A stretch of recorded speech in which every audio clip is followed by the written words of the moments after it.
Hello दोस्तों, आप सभी का इस फ्री टाइम बैच में बहुत बहुत स्वागत है। और हम जो पॉलिटी को डिस्कशन कर रहे थे उसमें हमारी पार्लियामेंट चल रही थी। और जैसा कि मैंने आपको बताया कि पार्लियामेंट से बहुत ज़्यादा क्वेश्चन आते हैं, ध्यान रखना, पार्लियामेंट से क्वेश्चन जरूर आते हैं, चाहे प्रीलिम्स हो चाहे मेंस हो।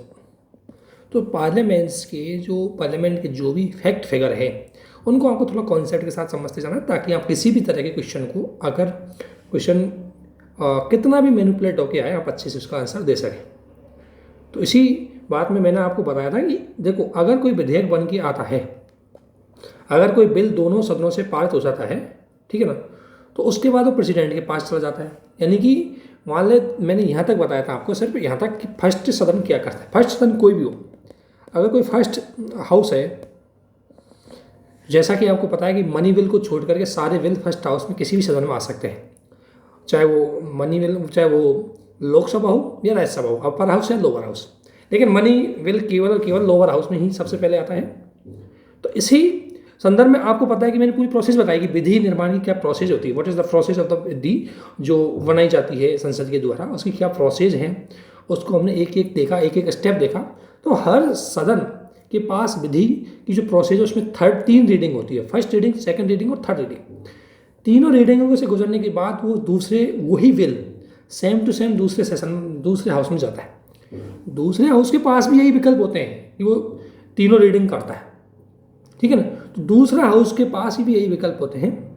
तो दूसरा हाउस के पास क्या विकल्प होते हैं? सामान्य स्थिति में दूसरे हाउस के पास भी ये विकल्प होते हैं कि सबसे पहले तो विधेयक को उसी रूप में पारित कर दें जिस रूप में पहले हाउस ने उसको पारित किया गया है, सेम वे में, नो चेंज, सेम वे या सेम प्रोविजन के साथ उसको क्या कर दे, पास कर देता है अगर कोई दूसरा हाउस, तो कोई दिक्कत नहीं आती। दूसरी बात, अगर मान ले दूसरा हाउस उसमें कुछ अमेंडमेंट करता है, मान लें कोई राज्यसभा से पारित होकर के लोकसभा में आया और लोकसभा चाहती है कि उसमें कुछ अमेंडमेंट किया जाए, तो वो अमेंडमेंट होने के बाद पुनः लोकसभा में, राज्यसभा में आएगा। ध्यान रखना, ये चीज़ ध्यान रखना। अगर मान लें पहले बिल सबसे पहले अगर लोकसभा में गया, मान लेते हैं लोकसभा में आया, लोकसभा में तीनों प्रोसेस से गुजरने के बाद, फर्स्ट रीडिंग, सेकंड रीडिंग और थर्ड रीडिंग से गुजरने के बाद थर्ड वो गया राज्यसभा में। अब राज्यसभा के पास एक तो विकल्प है कि सेम वे में उसको पास कर दें, सेम प्रोविजन के साथ। दूसरा विकल्प यह है कि उसमें कुछ अमेंडमेंट करें उसके कुछ चीज़ों में। अब अगर राज्यसभा में मान लो उसमें कुछ अमेंडमेंट किया गया है, तो राज्यसभा को पुनः ये लोकसभा में भेजना पड़ेगा। यानी कि, और लोकसभा इन अमेंडमेंट को अगर एग्रीमेंट हो जाए, अगर लोग कंसेंट दे दें, जो राज्यसभा ने जो संशोधन इसमें किए हैं बिल में, अगर लोकसभा मान लेते कि हाँ ठीक है कोई दिक्कत नहीं है, तो बिल राष्ट्रपति के पास जाएगा। अर्थात मेरा कहने मतलब, जब तक दोनों सदनों में, जब तक दोनों हाउस में किसी बिल को लेकर के सहमति सेम नहीं रहेगी, तब तक वो बिल राष्ट्रपति के पास नहीं जाएगा। सामान्य बिल में ये विकल्प है कि यदि मान ले दोनों हाउसों में वो स्थिति में गतिरोध उत्पन्न हो जाता है। गतिरोध कब होता है? सामान्य स्थिति में यह है कि वो पहली बात तो जाएगा, दूसरा सदन उसको सेम में पास कर देगा। दूसरा, अगर दूसरा सदन उसमें संशोधन भी करता है, तो फर्स्ट सदन यानी कि फर्स्ट हाउस उसको संशोधन को एक्सेप्ट कर लेता है, तब तो कोई दिक्कत नहीं है। लेकिन दिक्कत कब आती है? इनमें गतिरोध कब उत्पन्न होता है, इनमें डिस्प्यूट कब उत्पन्न होता है। तो डिस्प्यूट की सिचुएशन कौन सी है? डिस्प्यूट सिचुएशन को ध्यान रखना। पहली बात तो यह है कि दूसरा सदन उस विधेयक को 6 माह तक, अगर किसी पहले हाउस ने कोई बिल पारित कर दिया और दूसरे हाउस में गया और दूसरे हाउस उसको 6 माह तक उस पर कोई विचार ही ना करे, सेम टू सेम रखें, तो उसमें डिस्प्यूट खड़ा होगा, ठीक है। दूसरी बात, अगर दूसरे विधेयक, दूसरे हाउस ने उसमें कोई अमेंडमेंट किया है और पहला हाउस उसको स्वीकार नहीं करें, तो भी उसमें गतिरोध की स्थिति उत्पन्न होगी, ध्यान रखना। और तीसरी, अगर दूसरा हाउस पहले हाउस द्वारा पारित किए गए बिल को रिजेक्ट कर दे, एक्सेप्ट ही ना करे, तो गतिरोध उत्पन्न हो सकता है, तो उनमें डिस्प्यूट उत्पन्न हो सकता है। देखो मैं दोबारा बता रहा हूँ, एक बार रिपीट कर रहा हूँ, थोड़ी सी इसमें से इसलिए रिपीट कर रहा हूँ क्योंकि यहाँ से क्वेश्चन आते हैं और आपसे गलती बहुत ज़्यादा होती है। देखो किन किन सिचुएशन में डिस्प्यूट उत्पन्न होता है। डिस्प्यूट की सिचुएशन क्या है? फर्स्ट सिचुएशन कि दूसरा विधेयक मोर देन 6 मंथ, 6 मंथ उस पर कोई भी विचार नहीं करें, नो थिंकिंग। दूसरा सदन एक तो उसको 6 माह से अधिक अपने पास रख लेता है, दूसरा उसको रिजेक्ट कर देता है, और तीसरा उसमें अमेंडमेंट करता है दूसरा हाउस। लेकिन फर्स्ट हाउस जिसमें पहले वो बिल पारित हो गया, वो उन अमेंडमेंट को रिजेक्ट कर देता है, स्वीकार नहीं करता। तो ऐसी स्थिति में गतिरोध होता है, ऐसी स्थिति में विरोध होता है, ऐसी स्थिति में डिस्प्यूट होता है। और इसके बाद इस डिस्प्यूट के 3-4 रिजल्ट निकल सकते हैं। पहला रिजल्ट तो यह है कि वो विधेयक लैप्स हो जाएगा। पहला तो ये कि जो विधेयक है, जो बिल है, वो लैप्स हो जाएगा। फर्स्ट तो है, ये अच्छी बात नहीं है। अगर ऐसे विधेयक बिल लैप्स हुए तो बिल बनेगा कैसे, एक्ट लाएंगे कैसे, इसलिए लैप्स हुए बिल को अच्छा नहीं माना जाता। दूसरी बात, उसका जॉइंट सेशन हो सकता है, ठीक है, उस पर जॉइंट सेशन बुलाया जा सकता है। और तीसरी बात यह है कि अगर मान लें सदन ये काम नहीं कर रही तो फिर ऑर्डिनेंस लाना पड़ता है। इसको आपको पता है कि अगर कोई इमरजेंसी में कानून की ज़रूरत है और संसद के दोनों सदनों में या तो सेशन नहीं चल रहा हो या मान लें सेशन चला था और उस टाइम में कोई बात नहीं बनी और कानून लाना है, तो फिर सेशन नहीं चलने के बाद प्रेसिडेंट के द्वारा ऑर्डिनेंस ला करके उस पर कानून बनाया जाता है, जिसे हम अध्यादेश बोलते हैं। और उसे हम क्या बोलते हैं, एग्जीक्यूटिव लॉ। हालांकि लॉ बनाने की शक्ति किसके पास है, पार्लियामेंट के पास। तो ये चीज़ आपको ध्यान रखना है कि परिणाम क्या हो सकते हैं। अब बात आती है जॉइंट सेशन की, इसको लेकर के भी क्वेश्चन आते हैं। तो जॉइंट सेशन का प्रोविजन किस में, एक तो ध्यान रखना आर्टिकल 108 में है, ये आपको पता है। और इसके इंपॉर्टेंट ये है, देखो प्रीलिम्स के लिए इंपॉर्टेंट है, बाकी आगे का इंपॉर्टेंट प्रीलिम्स के लिए नहीं हो। तो मेंस के पॉइंट ऑफ व्यू से कि जॉइंट सेशन का हम विश्लेषण करें तो ये सही बात है गलत बात है, वो हम विश्लेषण करेंगे। मेंस के पॉइंट ऑफ व्यू से उसका हम एनालिसिस करते हैं। लेकिन अभी हमारा फोकस प्रीलिम्स पे, इसलिए ध्यान रखना। इसको बुलाता कौन है, ये आपको ध्यान रखना। इसको बुलाता है प्रेसिडेंट। कौन बुलाता है, प्रेसिडेंट। दूसरी बात, इसकी अध्यक्षता कौन करता है, इसके चेयरमैन करता है लोकसभा अध्यक्ष, speaker of the lower house. Speaker of the lower house इसकी क्या करता है, चेयरपर्सन करता है, इसकी हेडिंग करता है, इसकी प्रेसिडिंग करता है, ठीक है ना। और यदि मान लें स्पीकर नहीं है तो वॉइस स्पीकर होता है, जो डिप्टी स्पीकर होता है वो इसकी क्या करता है, अध्यक्षता करता है, ध्यान में। और यदि ये दोनों ही नहीं है, मान लें स्पीकर भी नहीं है और वॉइस स्पीकर भी नहीं है, तो ऐसी स्थिति में जो राज्यसभा है उसका वॉइस चेयरपर्सन, ध्यान रखना चेयरपर्सन हेडिंग नहीं करता इसकी, क्योंकि जो राज्यसभा का चेयरपर्सन है, चेयरमैन है, वो इसकी हेडिंग इसलिए नहीं कर सकता क्योंकि वो हमारा वॉइस प्रेसिडेंट होता है, ठीक है ना।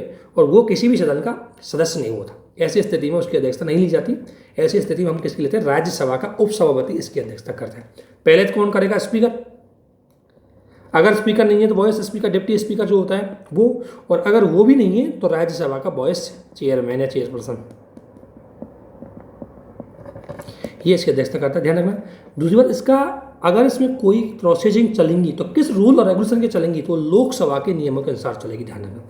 इसका जो संचालन होता है किसके अकॉर्डिंग होता है, लोकसभा के नियमों के अकॉर्डिंग। ध्यान रखना, संविधान संशोधन विधेयक और धन विधेयक पर कोई भी ज्वाइंट बैठक नहीं बुलाई जा सकती। ये प्री के लिए बहुत ही इंपॉर्टेंट पार्ट है, इसको जरूर याद रखना है। यहीं से क्वेश्चन आते हैं, कई बार पूछ सकते हैं आपसे कि किस पे ज्वाइंट सेशन नहीं बुलाया जा सकता, तो कॉन्स्टिट्यूशन अमेंडमेंट बिल और मनी बिल, इन पे ज्वाइंट सेशन नहीं बुलाया सकता। क्यों नहीं बुलाया जा सकता, इसका मैं आपको कारण बताता हूँ। मनी बिल में इसलिए क्योंकि इसमें राज्यसभा की कोई पावर नहीं होती मनी बिल में, तो इसलिए कोई दिक्कत नहीं है, इसलिए हम बुलाएंगे नहीं, क्योंकि इसमें डिस्प्यूट ही खड़ा नहीं होगा। कॉन्स्टिट्यूशनल अमेंडमेंट इसलिए नहीं बुलाया जाता क्योंकि बहुत इंपॉर्टेंट है। और आपको पता है कि जब भी ज्वाइंट सेशन बुलाई जाती है इसमें राज्यसभा कमजोर पड़ जाती है, क्योंकि संसद के सदस्यों की जो लोअर हाउस है इसके सदस्यों की संख्या ज़्यादा होती है, क्योंकि राज्यसभा कमजोर पड़ जाती है। इसलिए आपको ये भी पता है कि संविधान संशोधन में राज्यों का रिप्रेजेंटेशन है वो राज्यसभा करती है, और यदि संविधान संशोधन विधेयक पर ज्वाइंट सेशन बुलाया जाता तो राज्यसभा को इग्नोर किया जाता, अर्थात स्टेट को इग्नोर किया जाता, अर्थात फेडरल सिस्टम के विरोध में होता। दैट्स वाई कि जो कॉन्स्टिट्यूशनल अमेंडमेंट से रिलेटेड जो बिल है उसकी ज्वाइंट सेशन नहीं होती। ये प्रे के लिए बहुत ही इंपॉर्टेंट फैक्ट है, इनको आपको जरूर ध्यान रखना। इसके बाद आता है ऑर्डिनेंस। ऑर्डिनेंस क्या है, ध्यान रखना। ऑर्डिनेंस एक तो जो अनुच्छेद 13(2) के अंतर्गत आपको पता है कि फंडामेंटल राइट्स की जो विधियों के लिए डिफाइन किया गया है वो 13(2) में डिफाइन किया गया है कि किसे विधि माना जाएगा। ये फंडामेंटल राइट के अंतर्गत आर्टिकल 13(2) में डिफाइन किया गया है। तो उसमें अध्यादेश को भी एक विधि माना है, ध्यान रखना। उसमें संविधान संशोधन को विधि की श्रेणी में नहीं रखा, उसमें अध्यादेश को संविधान उसमें श्रेणी में रखा गया। दूसरी बात, ये कार्यपालिका द्वारा निर्मित विधि है, क्योंकि आपको पता है कि प्रेसिडेंट इस विधि का निर्माण मिनिस्टर ऑफ काउंसिल की सहमति के बाद करता है, ठीक है। और तीसरा क्या है, अस्थायी कानून है। या मैंने आपको, हालांकि ये पूरा मैंने आपको बताया, जो प्रेसिडेंट पढ़ा है तो उसमें पूरा बता दिया गया था, लेकिन फैक्ट एक बार ध्यान रखना। इसके अलावा आपको पता है किस स्थिति में हम इसको बुला सकते हैं, तो ध्यान रखना। एक तो राष्ट्रपति इस बात से सेटिस्फाइड हो जाए, प्रेसिडेंट इस बात से सेटिस्फाइड हो जाए कि हमें एक इमरजेंसी इमरजेंसी लॉ बनाना है, लॉ बनाने की ज़रूरत है, और कोई भी सदन का सेशन नहीं चल रहा है, या तो दोनों का नहीं चल रहा है या किसी एक का भी नहीं चल रहा हो, तो ऐसी स्थिति में ऑर्डिनेंस लाया जाता है। ठीक है, और ये प्रोविजन का है, प्रेसिडेंट लाता है ऑर्डिनेंस, आपको पता है 123 के अंतर्गत, आर्टिकल 123 के अंतर्गत, और गवर्नर लाता है ऑर्डिनेंस 213 के अंतर्गत। ये आपको आर्टिकल भी ध्यान रखना है और ऑर्डिनेंस के बारे में ध्यान रखना है। इसके बाद आता है एंटी डिफेक्शन एक्ट, एंड इसके बाद पढ़ेंगे हम एंटी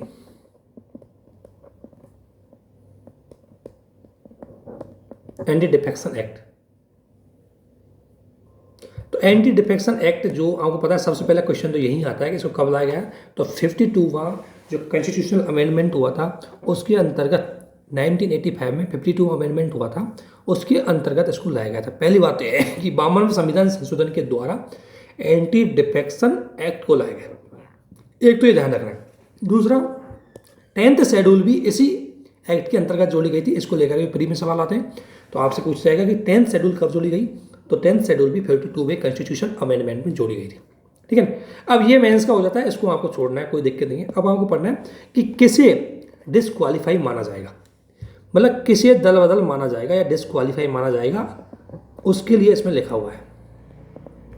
तो देखो, इसमें लिखा हुआ है कि यदि कोई इलेक्टेड मेंबर, एक सिचुएशन तो क्या है कि कोई इलेक्टेड मेंबर है, ठीक है ना, और इलेक्टेड मेंबर अपनी वॉलंटरी स्वेच्छा से अगर इलेक्टेड मेंबर अपनी स्वेच्छा से क्या कर देता है, पार्टी को त्याग देता है या पार्टी विरोधी गतिविधियों में संलग्न होता है, तो उसे एंटी डिटेक्शन माना जाएगा। ठीक है, पहली बात। दूसरी बात, वो व्हिप का उल्लंघन करता है। व्हिप मैंने बताया हर पॉलिटिकल पार्टी का एक नेता होता है व्हिप, तो व्हिप एक तरह से आदेश होते हैं पार्टी के कि भाई इस चीज़ को आपको फॉलो करना है। तो यदि कोई कैंडिडेट व्हिप के आदेशों के विरुद्ध जाता है, किसी पार्टी के आदेशों के विरुद्ध जाता है, उसको वॉयलेट करता है, तो भी उसे दल बदल माना जाएगा। ठीक है, पहला वो त्याग दे इच्छा से, ध्यान रखना इच्छा से। दूसरा, वो व्हिप का उल्लंघन कर दे। तीसरा, यदि कोई नॉमिनेटेड सदस्य, ध्यान रखना नॉमिनेटेड सदस्य 6 माह के बाद, आफ्टर 6 मंथ, 6 माह के बाद अगर किसी पार्टी की सदस्यता ले लेते हैं, ध्यान रखना नॉमिनेटेड सदस्य किसी पार्टी के नहीं होते, लेकिन 6 माह के बाद यदि किसी पार्टी का वो मेंबर बन जाता है, तो वो भी उसे भी एंटी डिफेक्शन माना जाएगा और उसे डिस्क्वालीफाई माना जाएगा। लेकिन ध्यान रखना 6 माह से पूर्व वो कर सकता है, आफ्टर 6 मंथ वो नहीं कर सकता। ठीक है, और इसके अलावा निर्दलीय जो पार्टी, जो आपको पता है इंडिपेंडेंट जो कैंडिडेट होते हैं, इंडिपेंडेंट कैंडिडेट यदि किसी पार्टी को ज्वाइन कर लेते हैं, तो भी वो एंटी डिफेक्शन एक्ट के अंतर्गत डिस्क्वालिफिकेशन माने जाएंगे, दल बदल कानून के अंतर्गत डिस्क्वालीफाई माने जाएंगे। ये सिचुएशन आपको पता होना चाहिए कि इन सिचुएशन के अकॉर्डिंग वो डिस्क्वालीफाई माने जाते हैं। ठीक है, अब डिस्क्वालीफाई कब नहीं माने जाएंगे, अगर, तो पहला है कि यदि कोई पार्टी के 2/3 मेंबर दूसरी पार्टी में विलय कर जाए। फॉर एग्जाम्पल, अगर किसी पार्टी की मान लें कोई पार्टी जिसके घर मान लें 10 सदस्य हैं, अगर इसमें से एक छोड़ के जाएगा तो उसको तो क्या माना जाएगा, डिस्क्वालिफिकेशन माना जाएगा, डिस्क्वालीफाई माना जाएगा। लेकिन यदि इसके 2/3 यानी 2/3 की अगर मैं बात करूँ, तो कम से कम अगर 7 सदस्य मेंबर, 6 या 6 से अधिक सदस्य अगर छोड़ करके किसी अन्य पार्टी में जुड़ जाते हैं, तो ये डिस्क्वालीफाई नहीं माना जाएगा। ध्यान रखना, अगर किसी पार्टी के 2/3 मेंबर से अधिक, 2/3 या उससे अधिक सदस्य अगर दूसरी पार्टी में जाकर मिल जाएंगे, तो उसे एंटी डिफेक्शन एक्ट के अंतर्गत डिस्क्वालीफाई नहीं माना जाएगा। ये प्री के सवाल होते हैं, इनको एक एक स्टेटमेंट को ध्यान रखना, क्योंकि यही स्टेटमेंट आपको गलती करवा देते हैं। और प्लीज़ आपसे यही रिक्वेस्ट है कि एक एक लाइन को अच्छे से पढ़ो, क्योंकि एक छोटी सी मिस्टेक आपको इस साल खराब कर देती है। ठीक है ना। दूसरी बात, अगर पार्टी खुद अगर किसी को हटा दे, निष्कासित कर दे, भगा दे, पार्टी खुद भगाती है तब तो उसे डिस्क्वालीफाई नहीं माना जाएगा, लेकिन अगर वो खुद भगता है तो माना जाएगा। अगर वॉलंटरी जाता है तो माना जाएगा, अगर वॉलंटरी नहीं जाता, पार्टी उसको निकाल देती है, तो नहीं माना जाएगा। ये आपको ध्यान रखना है। और ये कानून किस पे लागू नहीं होता आपको पता है, ये स्पीकर पर लागू नहीं होता। स्पीकर पार्टी के विरोध में बोल सकता है, कुछ भी बोल सकता है, क्योंकि स्पीकर जब पद संभाल लेता है तो नॉर्मली वो पार्टी का नहीं होता। ठीक है, तो ये हो गई हमारे लिए इंपॉर्टेंट पार्ट। क्वेश्चन यहाँ से डायरेक्ट आपसे पूछा जाता है। पहला क्वेश्चन यूपीपीएससी में से कई बार ये क्वेश्चन आया है, अगर आपने देखा होगा कि एंटी डिफेक्शन एक्ट कब आया था, किस कॉन्स्टिट्यूशन अमेंडमेंट के साथ आया था, ये आपको ध्यान रखना है। और मेंस में यूपीएससी में यूपीएससी में यहाँ से सवाल आते हैं। इसलिए मैं आपसे यही कहूँगा, एक एक चीज़ को, सिचुएशन को आपको पढ़ना है। इसके बाद इसको लेकर के मेंस में बहुत ज़्यादा सवाल आते हैं, लेकिन चूंकि हम इसको प्री में डिस्कशन करें, नहीं तो इसका विश्लेषण करते हैं कि एक एक प्रोविज़न को मैं खंडित करता कि एक एक प्रोविज़न को हम गलत साबित कर दें, लेकिन और एक एक प्रोविज़न की कुछ रीजनेबल तर्क देते इसके विरुद्ध में, इसके पक्ष में, और इसमें क्या कमी है, कैसे इनको इम्प्रूवमेंट करते हैं। वो काफ़ी एनालिसिस वाला पार्ट होता है जो मेंस के पॉइंट ऑफ व्यू से देखा जाता है। और कुछ एग्जांपल भी यूज करते हैं कि एंटी डिफेक्शन एक्ट का मिसयूज कौन कर रहा है, ठीक है। इसके अलावा पढ़ते हैं हम बजट, ठीक है ना। तो अब बजट पे आते हैं, तो ध्यान रखना बजट शब्द हमारे संविधान में कहीं नहीं लिखा, बस हमारे संविधान के आर्टिकल 1(1) में सिर्फ आर्थिक आय व्यय, मतलब केवल डिटेल जो हमारा इनकम और हमारी जो एक्सपेंडिचर है उसके बारे में डिटेल चीज़ें बताने के लिए ये व्यवस्था की गई है आर्टिकल 1(1)(2) में कि आय व्यय का लेखा जोखा, यानी accounting and auditing of the income and expenditure, ठीक है। तो वो आर्टिकल 112 में लिखा हुआ है। देखो, अगर मैं आपसे बात बोलूँ तो थोड़ी सी एक बार इसकी प्रोसेस हो जाए। प्री का सवाल देखो यहीं से होगा कि किस अनुच्छेद में, तो आर्टिकल 112 में, ठीक है ना। अब थोड़ा सा होती क्या है प्रोसेस, देखो प्रोसेस अगर हम बजट के बारे में देखें तो देखना उसकी प्रोसेस थोड़ा सा मैं समझाता हूँ। हालांकि आप ऐसे मत सोचना कि टाइम ज़्यादा ले रहे हैं, प्रोसेस जरूर समझ लेना ताकि आपको फिर दिक्कत नहीं है आपको। अगर आप थोड़ा सा बजट अभी अनाउंसमेंट हुआ हमारे फाइनेंस मिनिस्ट्री के द्वारा, उसको पढ़ाया गया, तो क्या होता है उसके बारे में थोड़ा डिटेल देख लेते हैं एक बार।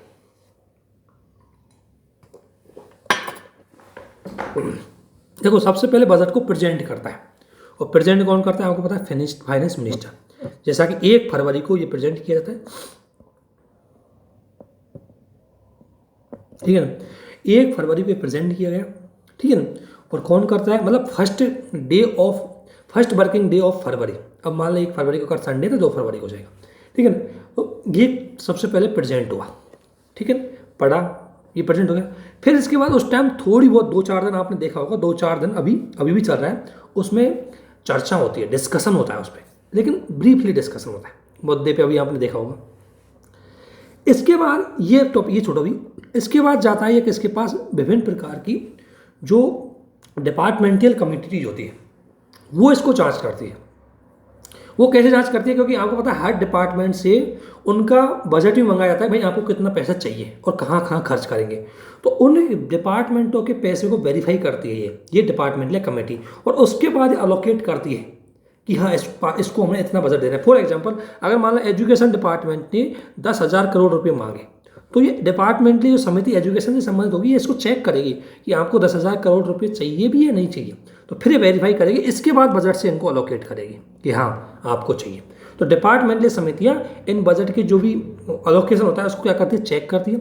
चेक करने के बाद जब ये अपनी रिपोर्ट सदन में प्रस्तुत करती है, सदन में प्रस्तुत करने के बाद विभिन्न प्रकार की जो मांगें होती है, जो अनुदान होते हैं, जो पैसा लेना होता है कार्यपालिका को, उनको लेकर क्या करती है, इसमें वोटिंग करी जाती है कि इस प्रकार की मांग को माना जाएगा नहीं माना जाएगा। तो जितनी भी मांग है उनको क्या किया जाएगी, उसकी वोटिंग की जाती है, ठीक है ना। उस पर वोटिंग होती है।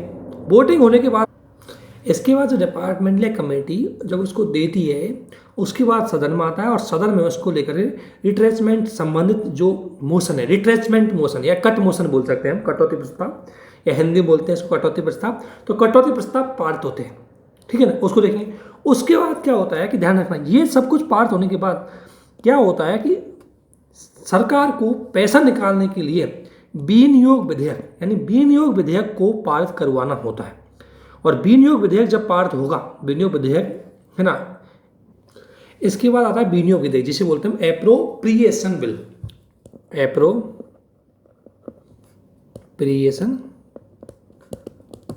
बिल, ये एप्रोप्रिएशन बिल के माध्यम से, जो कि एक तरह से मनी बिल होता है, एप्रोप्रिएशन बिल या विनियोग विधेयक जब संसद में पारित हो जाएगा, उसी के बाद सरकार को पैसा मिलेगा, उससे पहले सरकार को पैसा नहीं मिलेगा।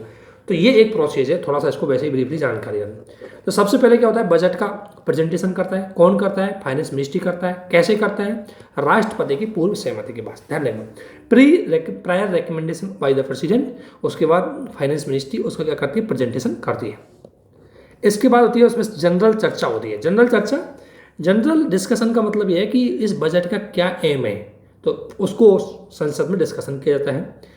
अब एक चीज़ सुनी होगी आपने, board of account, board of an account क्या होता है, ये क्या होता है, जैसे मैं बता देता हूँ आपको थोड़ा समझना। बोर्ड ऑफ अकाउंट क्या होता है, देखो आपको पता है हर सरकार को पैसा मिलता है, सरकारी डिपार्टमेंट को 31 मार्च तक के लिए, 31 मार्च तक के लिए उसको पैसा मिलता है। अगर कोई डिपार्टमेंट 31 मार्च तक उसको खर्च नहीं कर पाता तो वो लैप्स हो जाता है, कई फंड क्या उसका लैप्स हो जाता है, ठीक है ना। अब मान लें और उसको नया पैसा कब मिलेगा, इसको मान लें इस डिपार्टमेंट को नया पैसा तब मिलेगा तब सरकार ने ये एप्रोप्रिएशन बिल पारित कर दिया हो, किसके लिए, नेक्स्ट फाइनेंशियल ईयर के लिए, तब जाकर के इसको पैसा मिलेंगे। तो पहले आपको पता है कि अब तो बजट हमारा खैर फरवरी में आता है, इससे पहले हमारा बजट प्रस्तुत होता था मार्च में, और इसमें सरकार को पैसा मिलने में लग जाते थे अप्रैल तक, मई तक। अब अप्रैल मई तक कोई डिपार्टमेंट के पास पैसा नहीं होगा तो चलाएगा कैसा खर्चा, जबकि पुराना उसके पास पैसा है वो तो लैप्स हो चुका होता है कब, 31 मार्च को, और नया पैसा आएगा उसके पास अप्रैल या मई को।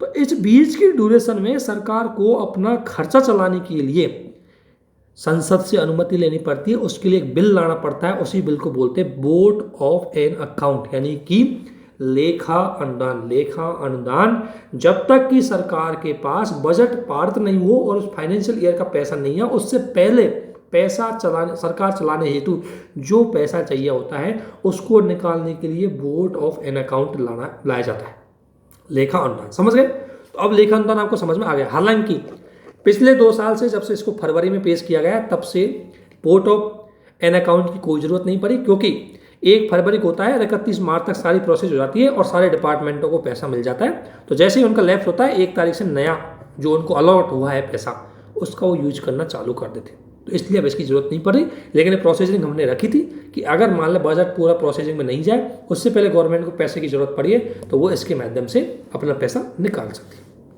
ये संसद में पास करवाना पड़ता है। ये पूरा हो गया। विभागीय समिति के पास क्या होता है एक बार देख लेना। विभागीय समिति का ध्यान रखना। डिपार्टमेंटल समिति की बात करें तो पार्लियामेंट्री कमेटी होती है, ये जितने भी डिपार्टमेंट होते हैं गवर्नमेंट के उनकी वेरीफाई करती है, उनकी जांच करती है।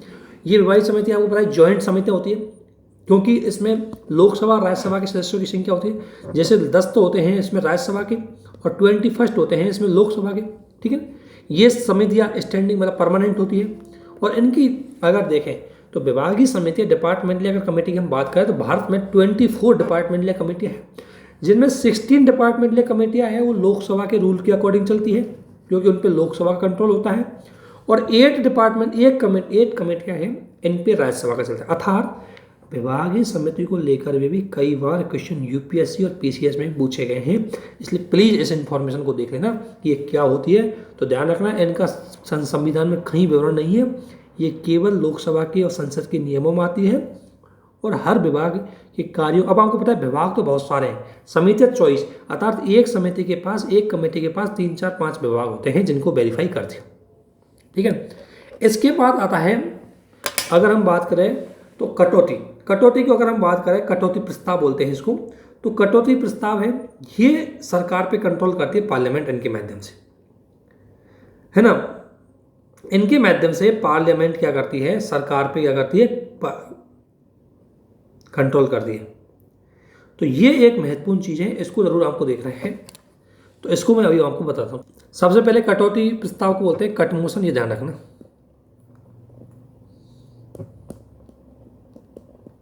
ठीक है। तो कट मोशन आता है, कट मोशन भी कई तरीके के होते हैं। एक होता है policy cut motion. Policy cut motion या नीतिगत कटौती क्या होती है? नीतिगत कटौती में है कि अगर सरकार का खर्च घटा करके 1 रुपये तक कर दिया गया है, अर्थात देखो कोई पॉलिसी है, सरकार मान ले कोई पॉलिसी लेके आई, उसमें खर्च होने वाला है 10,000 करोड़ रुपये, ठीक है। अब विपक्ष चाहता है या संसद चाहती है कि पॉलिसी सही नहीं है, तो वो क्या करेगी, उसके एक्सपेंडिचर को 10,000 करोड़ रुपये से घटा करके 1 रुपये तक ला देगी। अब 1 रुपये में तो पॉलिसी चलने वाली है नहीं, तो पॉलिसी रद्द हो जाती है, ठीक है। तो इस प्रकार इसे बोलते हैं पॉलिसी कट मोशन, ठीक है। एक होता है सांकेतिक कटौती। सांकेतिक कटौती अगर हम बोलते हैं तो एक हिंट टाइप में होती है इसमें क्या करता है कि संकेत के टाइप में, कि अगर विपक्षी दल को लगता है, विपक्षी दल क्या करता है, विपक्ष होता है जो अपोजिशन पार्टी होती है, वो सरकार के एक्सपेंडिचर को कंट्रोल करने के लिए सांकेतिक कटौती प्रस्ताव लाती है। इसमें क्या करती है, जो एक्सपेंडिचर है उसमें 100 रुपये घटा देती है, ठीक है, और उसमें 100 रुपये कम करने की मांग करती है, तो वो एक तरह से कटौती की गई, लेकिन वो है कि विपक्ष उस पूरी नीति से पूर्णतः सहमत नहीं है। एक होती है इकोनॉमिक कट मोशन। ये इकोनॉमिक कट मोशन होता है, ये आर्थिक कट मोशन होता है। इसमें क्या किया जाता है कि विशेष हेड में, आपको पता है कि हर डिपार्टमेंट को एक स्पेशल हेड मिलता है खर्च करने के लिए। जैसे एजुकेशन डिपार्टमेंट को मिलेगा कि लड़कियों की शिक्षा के लिए इतना खर्च करना है, तो उसे बोलते हैं स्पेशल हेड। तो इसमें इसका प्रस्ताव का संसद यूज करती है जब संसद को लगता है, पार्लियामेंट को लगता है कि स्पेशल जो हेड है उसमें बेकार में पैसा खर्च किया जा रहा है, तो उसको खर्च को कम करने के लिए वो आता है, जो मोशन आता है उसको बोलते हैं इकोनॉमिक कट मोशन। एक होता है पॉलिसी कट मोशन। तो ये आपको ध्यान रखना, तीनों मोशन इनको जरूर ध्यान रखना, इसके लेकर के भी सवाल आता है। नीतिगत कटौती का मतलब है कि सरकार की नीति से संसद असहमत हो जाए। सांकेतिक कटौती का मतलब है कि जब सरकार, संसद को लगे कि अनावश्यक खर्चा करे सरकार, तो उसको सीमित करे। इकोनॉमिक कटौती पे स्पेशल हेड में ज़्यादा खर्चा किया जा रहा है, उसको सीमित करने के लिए ये लाया जाता है। ये होते हैं। एक बात ध्यान रखना, कट मोशन पे अगर कट मोशन पास हो जाता है, कट मोशन अगर पास हो गया ना, तो गवर्नमेंट गिर जाती है। गवर्नमेंट को बहुमत साबित नहीं माना जाता, गवर्नमेंट गिरी हुई मानी जाएगी, ठीक है ना। तो इसका मतलब है कि कट मोशन सरकार को बचाने के लिए बहुत ही जरूरी होता है। तो अगर कट मोशन पास हो गया तो सरकार गिर जाएगी, ठीक है ना। इसके बाद होती है वोटिंग। ये वोटिंग या डिस्कशन होता है, जो पैसा अलोकेट होता है डिपार्टमेंटों को, ध्यान रखना। अब एक ध्यान रखना, जो अनुदान की मांग होती है, अलोकेट ऑफ मनी होता है, जो अनुदान देते हैं, तो राज्यसभा अनुदान की मांगों पर आपको पता है केवल और केवल चर्चा कर सकती है। राज्यसभा जो डिमांड ऑफ अलोकेशन या जो अनुदान की मांग है, उन पे केवल और केवल क्या कर सकते हैं, डिस्कशन कर सकते हैं। लेकिन राज्यसभा अनुदान की मांगों पर वोटिंग नहीं कर सकती। राज्यसभा अनुदान की मांगों पर वोटिंग नहीं कर सकती। अनुदान मतलब जो अलोकेशन, जो रिक्वेस्ट ऑफ मनी होती है, जो हर डिपार्टमेंट द्वारा अलोकेट होती है हर डिपार्टमेंट को, तो राज्यसभा उस पर ध्यान रखना वोटिंग नहीं कर सकती, केवल और केवल उन पर चर्चा कर सकती है। लोकसभा ही उन पर वोटिंग करती है।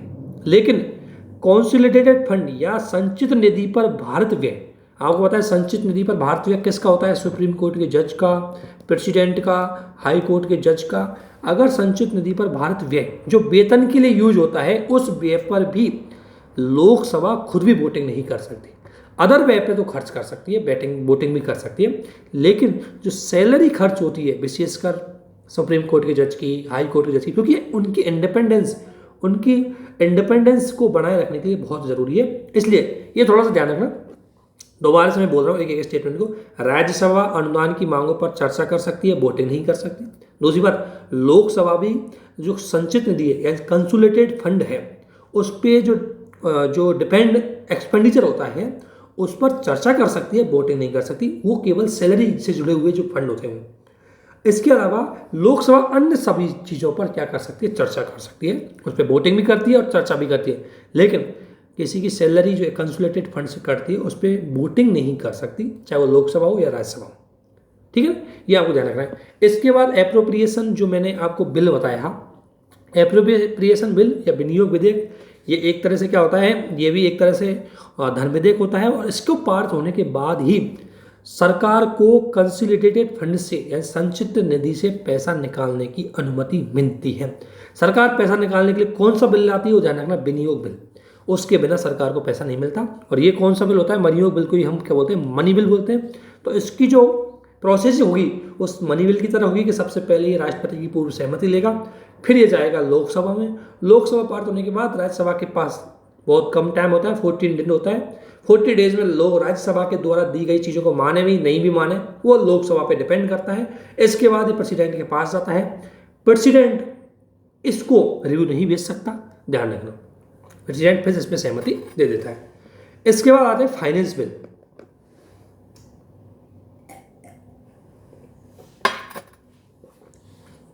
ये मनी बिल होता है।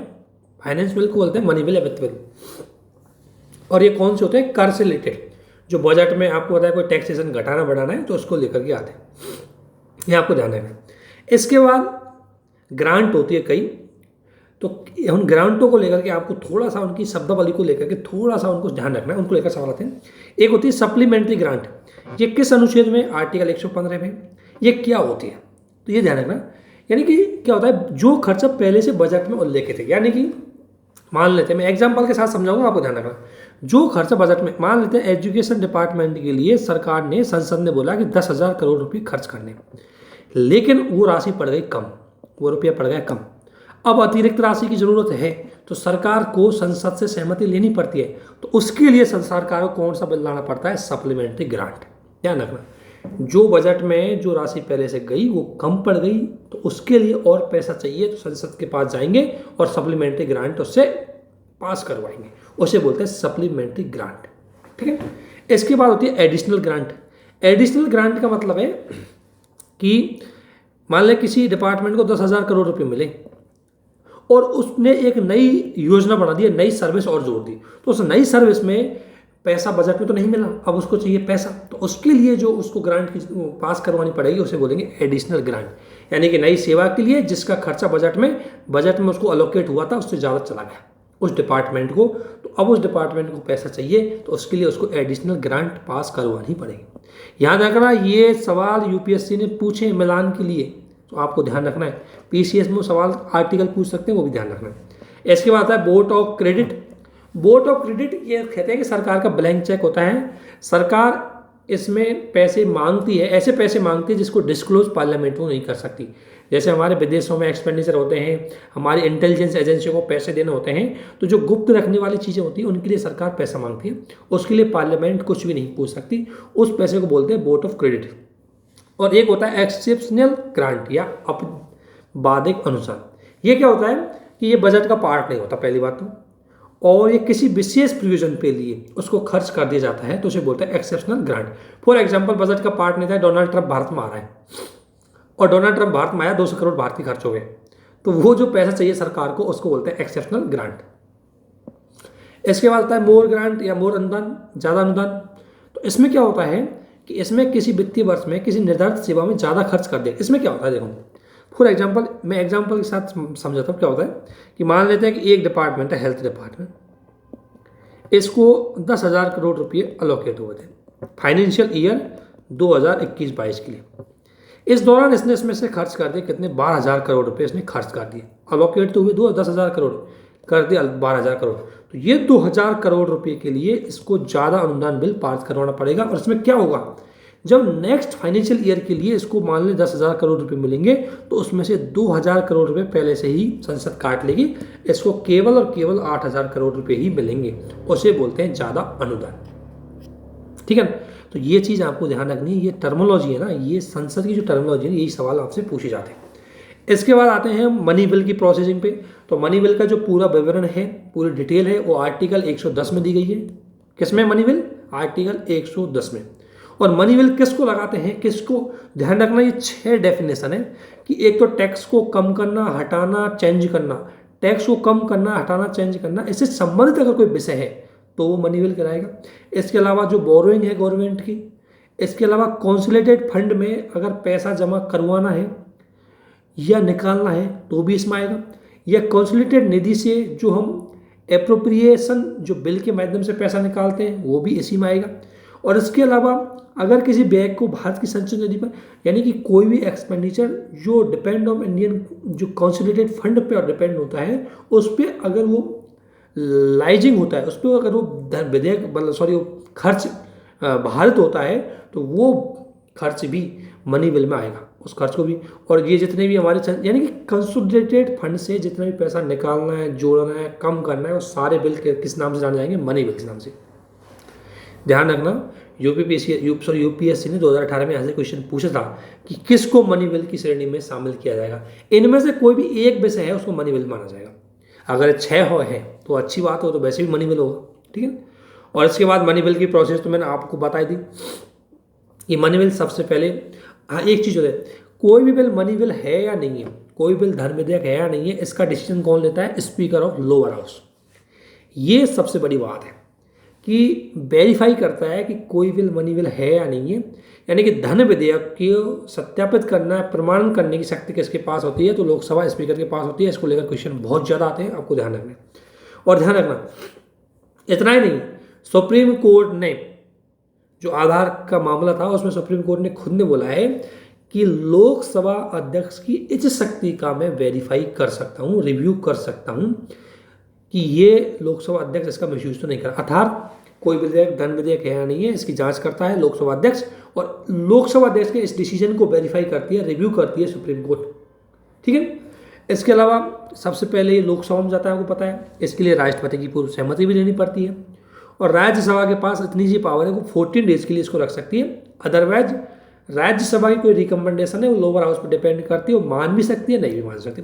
यहाँ से सवाल आते हैं, प्लीज इस प्रोसेस को जरूर फोकस करो, क्वेश्चन यहीं से आते हैं, और इस पर ज्वाइंट सेशन नहीं बुलाया जा सकता। ठीक है। अब एक चीज़ और ध्यान रखना, इंग्लिश वाले भी और हिंदी वाले भी, मैं आपको बोल रहा हूँ, दो शब्द है, दो टर्मिनोलॉजी समझना, एक होती है फाइनेंस और एक होती है फाइनेंशियल। ध्यान रखना, फाइनेंस, और इसको हिंदी में बोलते हैं वित्त, इसको हिंदी में बोलते हैं वित्तीय। ध्यान रखना, ये तो होता है मनी बिल। ध्यान रखना, ये धन विधेयक होता है, धन विधेयक को ही फाइनेंस बिल, मनी बिल बोलते हैं। ये मनी बिल नहीं होता, ये मनी बिल के दो अदर टाइप होते हैं, उनमें होते हैं। तो फाइनेंशियल बिल फाइनेंस बिल से अलग होता है, ध्यान रखना, यानी कि वित्त विधेयक वित्तीय विधेयक से अलग होता है। ध्यान रखना, वित्त विधेयक की बात की गई है, मनी बिल की बात की गई आर्टिकल 110 में, जबकि फाइनेंशियल बिल की बात की गई आर्टिकल 117 में। इसकी प्रोसेस और समझ लेना, यहाँ से क्वेश्चन आता है थोड़ा सा। देखो, आर्टिकल 117 में फाइनेंशियल बिल की दो श्रेणियाँ बताई है, या दो पार्ट बताए। अगर प्रथम श्रेणी के अकॉर्डिंग देखें तो वो है आर्टिकल 117 के 1 में। इसमें क्या क्या है, इसमें क्या क्या है कि आर्टिकल 110 में जितने भी मैंने अभी ऊपर सब्जेक्ट बताए उनमें से कोई एक भी हो, प्लस उसके साथ कोई एडमिनिस्ट्रेटिव इश्यू हो। देखो, जैसे अगर मान लो सरकार ने टैक्स बढ़ाया है घटाया है, सरकार ने टैक्स बढ़ाया घटाया है, ये तो चला गया आर्टिकल 110 का पार्ट। लेकिन एक टैक्स घटाने या बढ़ाने से संबंधित अगर मान लो उसने इनकम टैक्स के एडमिनिस्ट्रेटिव में कोई चेंजेस किया है, या जीएसटी की जो जीएसटी काउंसिल उसमें चेंजेस किया है, उसको लेकर के अगर कोई बिल है तो वो बिल आएगा किसमें, आर्टिकल 117 के 1 में। यानी कि 110 का एक पार्ट प्लस एडमिनिस्ट्रेटिव पार्ट, ये दोनों चीज़ें जब शामिल हो जाएंगी, अगर 110 का एक पार्ट का तो मनी बिल चल जाएगा, लेकिन अगर उसमें एडमिनिस्ट्रेटिव पार्ट या प्रशासनिक सुधारों से संबंधित कोई चीज़ें आ गई तब वो आएगा किसमें, प्रथम श्रेणी का फाइनेंशियल बिल, और यह है आर्टिकल 117 के 1 में। ठीक है। अब ये दो चीज़ों में तो ये मनी बिल के समान होगा, वो ध्यान रखना। किस दो चीज़ों में, कि सबसे पहले तो इसमें एक तो राष्ट्रपति की प्रायर रिकमेंडेशन लेनी पड़ेगी, और दूसरा ये सर्वप्रथम लोकसभा में ही आ सकता है। तो ध्यान रखना, आर्टिकल 117 के 1 के अंतर्गत जो प्रथम श्रेणी का बिल है फाइनेंशियल बिल, उसमें क्या प्रोविजन है। पहली बात तो 110 का एक विषय प्लस एडमिनिस्ट्रेटिव प्रोसेस क्या है कि दो चीज़ों में सेम है कि सबसे पहले प्रेसिडेंट की सहमति लेनी पड़ेगी, और दूसरा वो लोअर हाउस में ही सबसे पहले प्रेजेंट किया जाएगा। अदरवाइज अन्य सभी शक्तियाँ, अन्य सभी उसके प्रोविजन है वो जनरल बिल की तरह होते हैं। लोकसभा राज्यसभा स्वीकार भी कर सकती है, रिजेक्ट भी कर सकती है, जॉइंट सेशन बुलाया भी जा सकता है। ध्यान रखना, अन्य बिलों में दो चीज़ों में सिर्फ लोक धर्म विधेयक की तरह होता है कि एक तो राष्ट्रपति की पूर्व सहमति और लोकसभा में प्रस्तुत। ठीक है ना, कंफ्यूजन मत होना, क्योंकि दोनों का मिश्रण है ना, इसलिए इसमें दोनों का मिक्सर है। आर्टिकल 1110 भी है और आर्टिकल एडमिनिस्ट्रेटिव पार्ट भी है। तो एडमिनिस्ट्रेटिव पार्ट आ गया जनरल बिल की तरह, आर्टिकल 110 आ गया मनी बिल की तरह। तो मनी बिल की तरह इसमें दो चीज़ें रहती है कि पहली बात है लोकसभा में जाना चाहिए, और दूसरी बात प्रायर रिकमेंडेशन ऑफ प्रेसिडेंट। ठीक है। बाकी अदर प्रोसेस जनरल बिल की तरह होती है। ये लोकसभा इसको, राज्यसभा इसको एक्सेप्ट भी कर सकती है, रिजेक्ट भी कर सकती है, इस पर जॉइंट सेशन भी बुलाया जा सकता है। इसके बाद होता है फाइनेंशियल बिल की दूसरी श्रेणी, सेकेंड श्रेणी। तो सेकंड श्रेणी में की अगर हम बात करें तो इसमें क्या होता है कि इसमें आर्टिकल 110 का कोई भी विषय शामिल नहीं होगा। आर्टिकल 110 का कोई भी विषय इसमें शामिल होगा नहीं होगा। केवल क्या है कि अगर कंसोलिडेटेशन, जो कंसोलिडेट जो हमारा फंड होता है, संचित निधि होती है हमारी, उस पर अगर एक्सपेंडिचर हम लेकर रहे हैं कोई, तो उस बिल को बोलेंगे हम फाइनेंशियल बिल। उसमें क्या है कि इसमें एक चीज़ में, सॉरी आवाज़ बहुत आ रही है, तो ये दो चीज़ों में, ये एक चीज़ में सेम होगा। सेम में क्या होगा कि इसमें एक चीज़ है कि राष्ट्रपति की प्रेसिडेंट की प्रायर रिकमेंडेशन देनी पड़ेगी। अदरवाइज इसकी सारी प्रोसेस होगी ये द्वितीय श्रेणी के व्यक्ति के विधेयक की, और सारी प्रोसेस जनरल बिल की तरह होगी।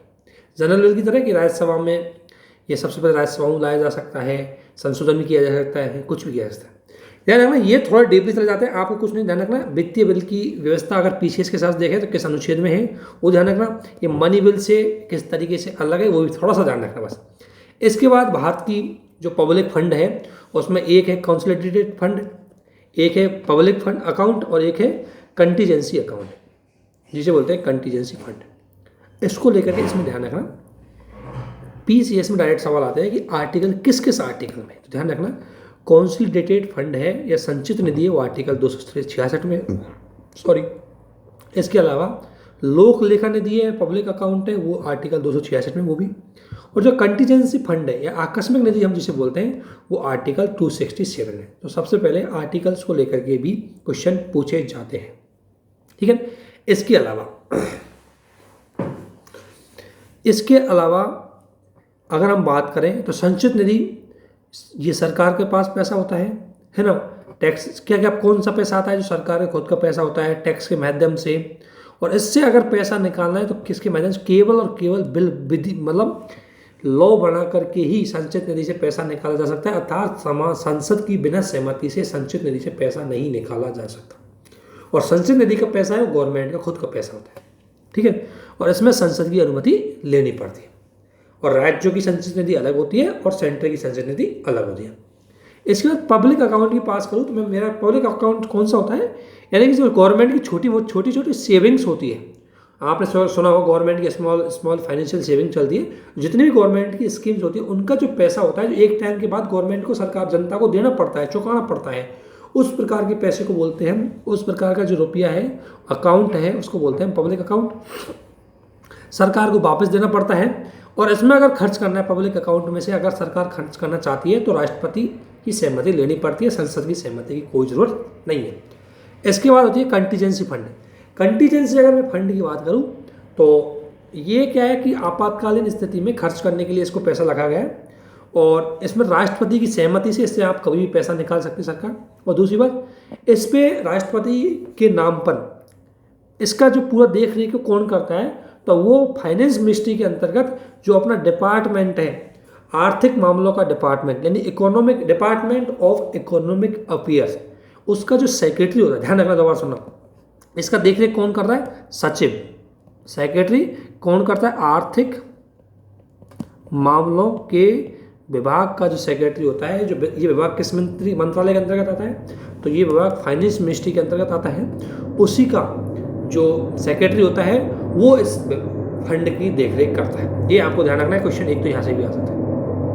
इसके बाद कुछ क्वेश्चन जो टर्मिनोलॉजी है पार्लियामेंट से रिलेटेड उनको भी हम देख लेते हैं एक बार। तो ये चीज़ आपको ध्यान रखनी है क्योंकि इससे क्वेश्चन आता है। तो जो पब्लिक फंड है, तो पब्लिक फंड किस किस आर्टिकल से है, यहाँ पर आपको सवाल पूछा जाता है। इसके अलावा जो आपके क्वेश्चन है वो क्वेश्चन, ज़्यादातर क्वेश्चन अगर हम बात करेंगे तो वो क्वेश्चन है, कुछ क्वेश्चन है वो पार्लियामेंट की जो टर्मिनोलॉजी है उसको लेकर के भी सवाल आते हैं। तो एक तो होता है, अगर मैं कुछ अभी देखो ये बहुत टर्मिनोलॉजी है, इनको मैं अच्छे से एक एक को डिस्कशन करूँगा तो मे भी ये टाइम ले लेगी। तो अभी हम इस वीडियो को इतना ही रहने देते हैं, और अभी थोड़ा कुछ अर्जेंट है इसलिए मैं ज़्यादा बड़ी वीडियो नहीं बना पा रहा हूँ। अगली वीडियो में हम पार्लियामेंट को ख़त्म करके हम सुप्रीम कोर्ट पे पहुँचेंगे। ज़्यादा चैप्टर नहीं है, हम आपका जो टारगेट है हमारा 20 वीडियो में इसको ख़त्म करना है। तो अभी हमारी 10-11 वीडियो डेफिनेटली 20 वीडियो के अंदर आपको इसको समाप्त कर जाएगा। इसके अलावा कुछ स्पेशल यूपी के जो लोकल पॉलिटिक्स होती है यूपी की, उसके कुछ थोड़े बहुत फैक्ट होते हैं उसको डिस्कशन किया जाएगा। बाद में जो करंट का होता है वो एक बार PT 365 आने के बाद जो करंट की चीज़ें उसको डिस्कशन किया जाएगा, और उसमें से आगे क्या क्या क्वेश्चन आएंगे। लेकिन ध्यान रखना एक चीज़, आपको हमेशा फैक्टों के बारे में और कॉन्सेप्ट के बारे में साथ साथ चलते रहना है, उसको अच्छे समझना है। तो आज इतना ही करते हैं। आप सभी को बहुत बहुत धन्यवाद। जय हिंद, थैंक यू।